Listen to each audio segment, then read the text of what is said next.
মানবতা বিরোধী অপরাধে জড়িত রাজনৈতিক দলের বিচারের জন্য ট্রাইব্যুনাল সুপারিশ করতে পারবে এমন বিধান রেখে আন্তর্জাতিক অপরাধ ট্রাইব্যুনাল অধ্যাদেশ 2024-এর খসড়া অনুমোদন দিয়েছে উপদেষ্টা পরিষদ।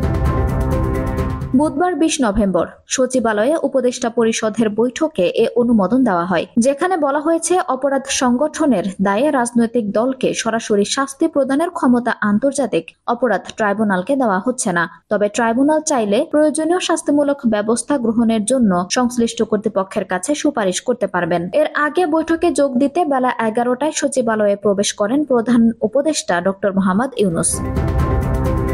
অন্তর্বর্তীকালীন সরকার গঠনের পর উপদেষ্টার কার্যালয়ে উপদেষ্টা পরিষদের নিয়মিত বৈঠক অনুষ্ঠিত হলেও এই প্রথম প্রশাসনের কেন্দ্রস্থল বাংলাদেশ সচিবালয়ে উপদেষ্টা পরিষদ সম্মেলন কক্ষে বৈঠক অনুষ্ঠিত হয়। 1973 সালের আন্তর্জাতিক অপরাধ ট্রাইব্যুনাল আইসিটি আইন সংশোধন করে আইন মন্ত্রণালয়ের লেজিসলেটিভ ও সংসদ বিষয়ক বিভাগ এই অধ্যাদেশ এনেছে।